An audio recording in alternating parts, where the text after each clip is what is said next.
সুপ্রিয় দর্শক, আজকের ব্লগটি অসম্ভব সুন্দর হতে যাচ্ছে। অবশ্যই শেষ পর্যন্ত থাকবেন। আপনাদেরকে ট্রায়াল দেখানো হচ্ছে এখন, তারপর শেষে পূর্ণ ভিডিওটি থাকবে। অনেক সুন্দর একটা ভিডিও হবে। ভিউয়ার্স, আশা করি আপনারা ভালোই আছেন। আজকে আপনাদেরকে দেখাবো আমাদের এলাকায় সুইচ গেটের একটা সুন্দর মনোরম দৃশ্য এবং কিভাবে গিয়েছি তার একটা কঠিন মুহূর্ত এবং কষ্ট করে গিয়েছিলাম সেই অভিজ্ঞতায় শেয়ার করব।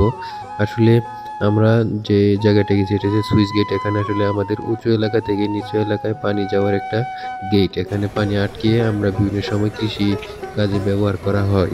সেই জন্যই এখানে সুইচ গেটটা দেওয়া হয়েছে। সুইচ গেটে দেখতে পাচ্ছেন এই দিক দিয়ে পানি কত দ্রুত এবং বেগে পানি যাচ্ছে ওই পাশে।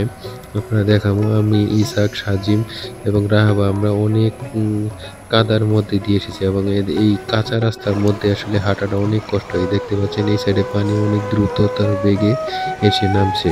অবশ্যই খুব সুন্দর একটা পরিবেশ এবং সবুজ সবরণে এবং সমুদ্রের মতো একটা ফিল আসতেছিল, কারণ এখানে পানি অনেক গতিতে আসায় শব্দ হচ্ছিল। দেখতে পাচ্ছেন একটা আছে চায়না জাল, এই চায়না জালে অনেক ক্ষতি করতেছে মাছের জন্য। এখানে মাছগুলো সব ধরনের মাছই এই জালে আটকা পড়ে।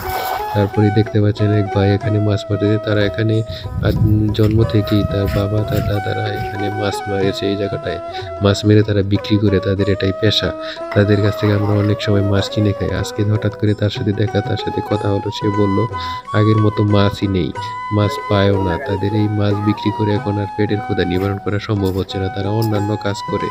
দেখতেই পাচ্ছেন মাত্র কয়েকটা মাছ পেয়েছে, তাই তারা এইভাবে এখন আর অন্যভাবে জীবিকা নির্বাহ করে। দেখতে পাচ্ছেন অসম্ভব সুন্দর একটা পরিবেশ। আসলে আমাদের পরিবেশটাকে আমরা ধ্বংস করতেছি ধীরে ধীরে, যা আসলে বলে শেষ করা যাবে না। একটা মাছও পাইনি। দেখতে পেয়েছে। ভালো থাকবেন, আল্লাহ হাফেজ।